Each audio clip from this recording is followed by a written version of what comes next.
দেখুন, বহু মাস পরে আজকে মমতা বন্দ্যোপাধ্যায় মঞ্চের ওপর থেকে কংগ্রেসের নাম করে আক্রমণ করেছেন। কি বলছেন? বলছেন যে 70 বছর ধরে কংগ্রেস ক্ষমতায় ছিল, মানুষ দেখেছে ওরা কি করছে। রাম বামের সঙ্গে আজকে শ্যামও ফিরেছে। মুখ্যমন্ত্রী বলছেন, রাম বাম শ্যাম ভালো থাকো, দীর্ঘজীবী হও।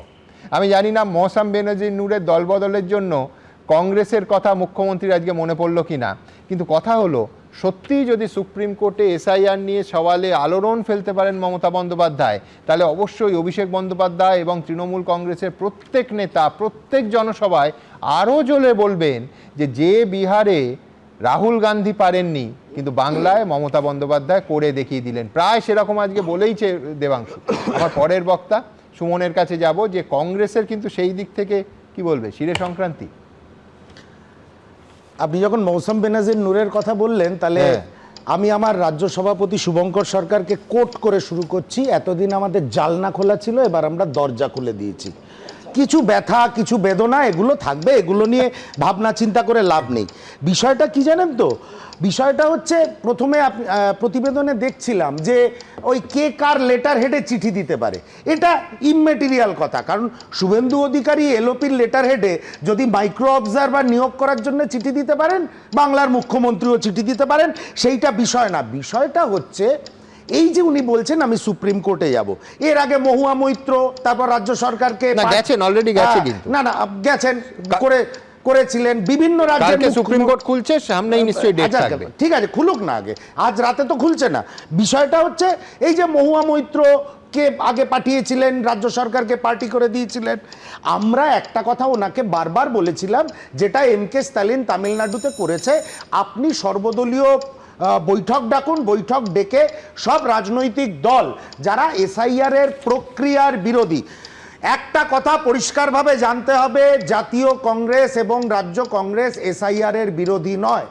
আমরা যে প্রক্রিয়াতে এসআইআর হচ্ছে, যেভাবে নির্বাচনের আগে দিদিমণিকে দাদা একটি উপহার তুলে দিলেন, এই এসআইআর প্রক্রিয়াকে ইনঅ্যাক্ট করে পশ্চিমবঙ্গে আমরা এই টোটাল ফিলোসফিটার বিরোধী। এক। দু নম্বর হচ্ছে, আমরা খুব রাইটলি কেউ একজন এখানে মেনশন করেছিল যে চরণজিৎ সিং আটওয়ালের মুখে কাগজ ছুঁড়ে ফেলেছিলেন মমতা বন্দ্যোপাধ্যায় সচিত্র পরিচয়পত্রের দাবিতে। আচ্ছা, এসআইআর যদি সুষ্ঠুভাবে ভারতীয় অনুপ্রবেশ মুক্ত বাংলার দাবিতে, আচ্ছা অনুপ্রবেশ মুক্ত বাংলার দাবিতে, মানে আলটিমেটলি স্বচ্ছতাই ওনার টার্গেট ছিল। আমি একটা প্রশ্ন করতে চাই আপনার এই আজকের এবিপি আনন্দর প্যানেল থেকে, যদি স্বচ্ছ এসআইআরও হয়, মমতা বন্দ্যোপাধ্যায়ের অসুবিধা কোথায় আছে? কংগ্রেসের তো অসুবিধা নেই, অন্য রাজনৈতিক দলের অসুবিধা নেই, সবাই বলছে স্বচ্ছ ভোটার লিস্ট চাই, ডেড ভোটার, শিফটেড ভোটার আমরা চাই না ভোটার লিস্টে। মমতা বন্দ্যোপাধ্যায়ের কোনোটাতেই কোনো অসুবিধা নেই, কারণ আলটিমেটলি দেখবো ভোটের দিন কেটে যাওয়ার পর এবিপি আনন্দ স্ক্রিনে আরও কোনো, ভগবান না করুন, আরও কোনো ফুলচাঁদ শেখের নাম ভেসে উঠবে। এটা তো আমরা এটাই পশ্চিমবঙ্গে ঘটেছে পোস্ট 2011। তো মমতা বন্দ্যোপাধ্যায় এসআইআর নিয়ে বাজার গরম করছেন কেন? আমরা একটা কথা বলছি, যদি সদর্থকভাবে বিরোধিতা করতে হয় এসআইআর প্রক্রিয়ার, সবাইকে নিয়ে আন্দোলন করুন এবং আদালতে যান। ওই কিছু কয়েক হাজার পাবলিকের সামনে নিজেকে হিরোইন সাজিয়ে আসলে তলে তলে ভারতীয় জনতা পার্টির সঙ্গে আন্ডারস্ট্যান্ডিংটা করবেন না। আবারও বলে যাই, এই এসআইআর প্রক্রিয়া এবং এখন যে হিয়ারিংয়ের প্রসেস চলছে, তাতে যে মানুষ আক্রান্ত হচ্ছেন মানে এই কথায় আমি বলতে চাই, তাদের যে অসুবিধা হচ্ছে, সিনিয়র সিটিজেনদের যে অসুবিধা হচ্ছে, এটা বারবার শুভঙ্কর সরকার মহাশয় আপনাদের সামনে বলেছেন, সংবাদ মাধ্যমকে বলেছেন, নির্বাচন কমিশনকে লিখিতভাবে জানিয়েছেন। কিন্তু তা সত্ত্বেও বাংলাতে আমরা কি দেখব? টুরিস্ট গাইডের মতন বিএলওদের পিছনে এই তৃণমূলের প্রতিনিধিরা পতাকা নিয়ে ঘুরবেন, যেন তারা গলি চেনেন না। একমাত্র কংগ্রেসের সম্পূর্ণ অধিকার আছে বিএলওদের সঙ্গে বিএলও হিসেবে যাওয়ার, কোনো প্রয়োজনই নেই, কোনো প্রয়োজন নেই। ঠিক আছে, নাই তো, ও সেই জন্য ঘুরতে হবে, সেই জন্য ঘুরতে হবে পিছনে কি কি হয়েছে বিএলওদের নিয়ে, বলছে প্রয়োজন নেই না, ক্ষমতা নেই কংগ্রেসের। আরে ভাই, কোথায় কোথায় কি ঘটনা ঘটেছে এবিপি আনন্দ দেখিয়েছে, আমার মুখের কথা বিশ্বাস করতে হবে না। এখন আবার নতুন কাহিনী, ইয়ারোরা টিএমসির বিএলএ2দের বলে দিচ্ছে কাল অমুকের হিয়ারিং আছে, পেপার রেডি করে আসতে বলো। এই ঘটনাও ঘটছে এই পশ্চিমবঙ্গে। তা কোথায় কোথায় যাবেন? আমাদের লোক নেই, ঠিক আছে, তোমাদের বেশি লোক আছে বলে কি মানে না, না, EC-র ভিতরে আমার manipulation-এর অভিযোগ, হ্যাঁ। এই টোটাল প্রসেসটাকে হ্যাঁ। কালিমালিপ্ত যেরকম ভারতীয় জনতা পার্টি করছে, ঠিক একই ভাবে তৃণমূল কংগ্রেস। আমি বলছি প্রথম কথা হচ্ছে দেখুন সুমনদা, এই যে বিএলএদের নিয়ে ঘোরাফেরা, এটাতে তো আপত্তি আছে দাদা। আমি বললাম লোক নেই সেই কারণে আপত্তি। আর মৌসুম দিকে আমার চিন্তা হচ্ছে ওই জন্য নিয়ে গেছে, বেচারিকে দিয়ে গোটা রাজ্য হাঁটাবে, পুরো ঘোরাবে পতাকা একা কাঁধে নিয়ে। আমি আপনাকে একটা কথা বলি, কিন্তু তোমরা আজ যখন- পেয়েছিলে? শুনুন আমি একটা কথা বলি, বাইরন বিশ্বাস থেকে শুরু করে বিভিন্ন ক্ষেত্রে যখন দলবদল হয়েছে, তৃণমূল সবাই উন্নয়নের নৌকায় উঠে পড়েছে। তৃণমূলকে অনেক নীতি নিয়ে প্রশ্ন করা হয়েছে। আচ্ছা, মৌসুম নূরকে পদত্যাগ করিয়েছে কংগ্রেস জয়েন করানোর আগে? আমি জিজ্ঞেস করতে চাই, হতে পারে 1 মাসে পদ্মা খালি হবে।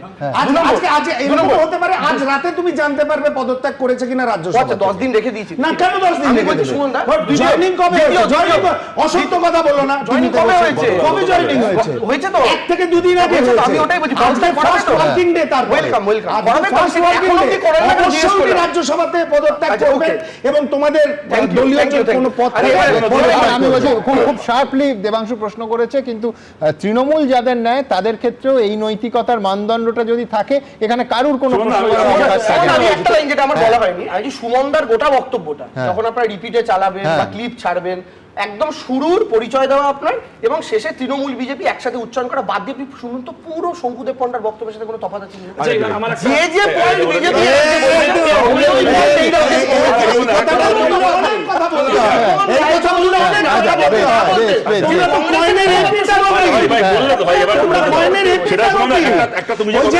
অফিস থেকে অভিষেক বন্দ্যোপাধ্যায় কংগ্রেসকে আক্রমণ করা, ঠিক ইডির অফিস থেকে বেরিয়েও কংগ্রেসকে আক্রমণ আমার ভালো করার লাগছে যে মতো। দেখুন এত অনুষ্ঠান করেছি তো, আমি বলছি সবাই যখন যারা ভাবুন একটা কাউন্সিলর থেকে গোটা পুরসভা দখল করে নেয়, আমি বলছি সেইখানে যদি এই মানদণ্ড সত্যি এস্টাবলিশ হয় যে দল বদল করলে পদত্যাগ করতে হবে, এর থেকে সুখের কথা আমাদের পক্ষে আর কি হতে পারে? আমি এটা বলছি, হ্যাঁ। সেদিন কোথায় ছিল মমতা বন্দ্যোপাধ্যায়ের নৈতিকতা, যেদিন মৌসুম বেনজির নূরকে কোথায় জানো তো জয়েন করাইয়েছিল? বিরলতম ঘটনা, মানে আমাদের হেডকোয়ার্টারে নবান্নতে দাঁড় করিয়ে দিয়ে ওখানে জয়েন করিয়েছিল, কিন্তু পতাকা দেওয়া হয়নি ওদের হাতে। এমন নৈতিকতা। আমি বলছি মালদা, মুর্শিদাবাদ, একটার পর একটা দখল। কারণ ওখানে পতাকা বানানো হয়নি, একজন সদস্য মুখ্যমন্ত্রীর সাথে মিট করতে গেছিল। ঢেকে রাখো, তৃণমূল যেন আচ্ছা, কি আছে? মালারায় তো নবান্নে গেছিলেন, মালারায় তো নবান্নে গেছিলেন, কিন্তু জয়েনিং কথা বলতে যাচ্ছে। শুনুন, আমি একটা কথা বলছি, দেখুন এটাকে নিয়ে না আজাইরা তর্ক করে লাভ নেই। একজন মানুষ তিনি বিধানসভার ভেতর দাঁড়িয়ে বলবেন যে আমি এই দলে আছি, আর এই বিধানসভার মুহূর্তে বাইরে- সব থেকে বড় খবর, আজকে দুপুরেই মৌসুম বেনাজির নূর ইস্তফা দিয়েছেন একেবারে রাজ্যসভার সদস্য পদ থেকে। আর দিনের জন্য রাজ্যসভা কি দেবাংশুকে দেবে? রিঅ্যাকশন নিয়ে একটা। এটাই কংগ্রেসের নৈতিকতা। অবশ্যই সামনে দিনের জন্য যাবে। রাজ্যসভা দেবে? বিমান বন্দ্যোপাধ্যায়কে ডিফান্ড করে রেখে অন্য দলের এমএলএদের উন্নয়নের নৌকায় চড়ানোর নাম করে আমরা বেঁধে রাখি না। মুকুল রায়ের against-এ কি order বেরিয়েছে? আমি বলছি সুমনদা, কেন অবশ্যই বার স্বাগত করতে জানাচ্ছি, কারণ প্রশ্ন এটাই ছিল যে 1 মাসের মধ্যে পদ খালি হয়ে যাবে জানার পরও একজন সিটিং রাজ্যসভার এমপিকে যখন জয়েন করাচ্ছে তো পদত্যাগ করতে অবশ্যই স্বাগত জানাতে। এইভাবে যদি অজিত চৌধুরী- আশা করে যে এই উদাহরণ থেকে বাকি দল বদল যারা করবেন তারাও শিখবে। 4 মাস হোক আর 3 মাস হোক। পঞ্চায়েত নির্বাচনের সময় অজিত চৌধুরী যদি তৃণমূল থেকে জেলা বাবা। পরিষদের সদস্যদের জয়েন করানোর সময় রিজাইন করিয়ে করাতেন তাহলে তো ভালো হতো। হ্যাঁ, একই রকম অজিত ছাড়া- চৌধুরী- শোনো, অজিত চৌধুরী শুনে রাখবেন।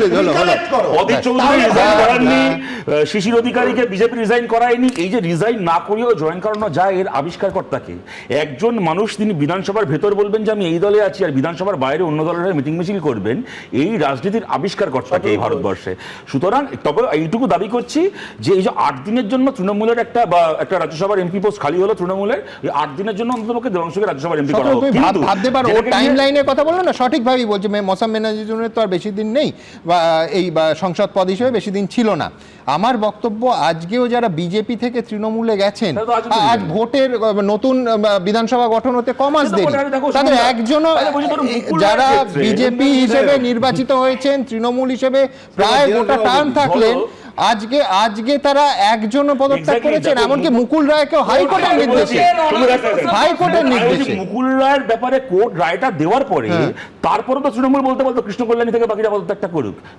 ওই আলোচনায় গিয়ে লাভ নেই। আমি একটা কথা বলছি, তুমি আমরা যে আলোচনায় ফিরছি, মানে যেটা নিয়ে আলোচনা করছিলাম, তুমি ইসিকে ম্যানিপুলেট করছে কিনা তৃণমূল, তুমি এটা বললে যে আমরা অভিযোগ আসছে। তুমি আমার বলো তো সুমনদা, একেবারে নির্বাচনী আধিকারিক থেকে শুরু করে এই যে একটার পর একটা বিএলও থেকে শুরু করে এত লোক আক্রান্ত হলো তৃণমূলের হাতে, একটা ক্ষেত্রে ইলেকশন কমিশন ইন্টারভিন করে এমনকি এরকম হলো চিফ ইলেকট্রাল অফিসারকে তার অফিস চেঞ্জ করে নিতে হলো পশ্চিমবাংলায়। তুমি আমাকে বলো, একজন আইএএস অফিসার, রাজ্যের চিফ ইলেকট্রাল অফিসার, তাকে যদি তৃণমূলে তারাকে অফিস চেঞ্জ করতে হয়, একজন আইএএস অফিসারকে ডায়মন্ড হারবার যেতে গিয়ে যদি গাড়ির কাঁচ ভাঙাতে হয়, তাহলে গ্রামের একটা বুথে যে বিএলও কাজ করছেন তিনি কোন ভরসায় তৃণমূলের রাজনৈতিক নেতাদের চোখে চোখ রেখে নিজের কাজটা করবেন? একটা ক্ষেত্রে ইলেকশন কমিশন একটা কোনো এফআইআর এর নির্দেশ একটা লোককে গ্রেফতার করানো তার অগাধ ক্ষমতা রয়েছে, একটা ক্ষেত্রে হলো না, কেন করা হলো না? আমরা কোনো উত্তর দিচ্ছি না, কিন্তু প্রশ্ন করছি, তুমি বলো। এবং এটা এই যদি আলোচনা আমি যোগ করবো, সেটা হচ্ছে যে 4 জনের ক্ষেত্রে এফআইআর এর নির্দেশটা এলো মধ্যখানে 1.5-2 মাসের গ্যাপ, এরকম ঘটনা ঘটেছে। এরকম আমরা এই টেবিলে বসে আলোচনা করেছি, আমি ইলেকশন কমিশন হয়তো এসআইআর প্রক্রিয়া নয়, বিজেপি ডায়মন্ড হারবারের ক্যান্ডিডেট রাস্তায় দাঁড়িয়ে কাঁদছেন যে আমার অনেক হয়েছে, ভোটের লড়ার শখ আমার মিটে গেছে, এবার অভিষেক ব্যানার্জি পিটিয়ে চামড়া গুটিয়ে দেবে, আমাকে এখান থেকে বাঁচিয়ে নিয়ে চলো। ইলেকশন কমিশনের অবজারভার তার ফোন ধরছে না, ইলেকশন কমিশন এমনকি সেন্ট্রাল ফোর্সকে পাঠাচ্ছে না তাকে রেস্কিউ করার জন্য। এই তো আমরা দেখেছি ইলেকশন কমিশনকে। আমি শতরূপকে তো এক লাইন ধন্যবাদ না জানিয়ে পাচ্ছি না। এই যে এতক্ষণ এরা অভিযোগ করছিল যে ইলেকশন কমিশনকে বিজেপি চালাচ্ছে, স্পেশালি তৃণমূল চালাচ্ছে, এই সব অভিযোগ থেকে স্পষ্ট হচ্ছে যে আমরাই আক্রান্ত হচ্ছি। ইলেকশন কমিশনের পশ্চিমবাংলায় মমতা ব্যানার্জি বিজেপি নেত্রী, পশ্চিমবাংলায় বিজেপি রাজ্য সভাপতি মমতা ব্যানার্জি, আমরা তো এটা কবে থেকে বলছি। এবিপি আনন্দ, এগিয়ে থাকে, এগিয়ে রাখে।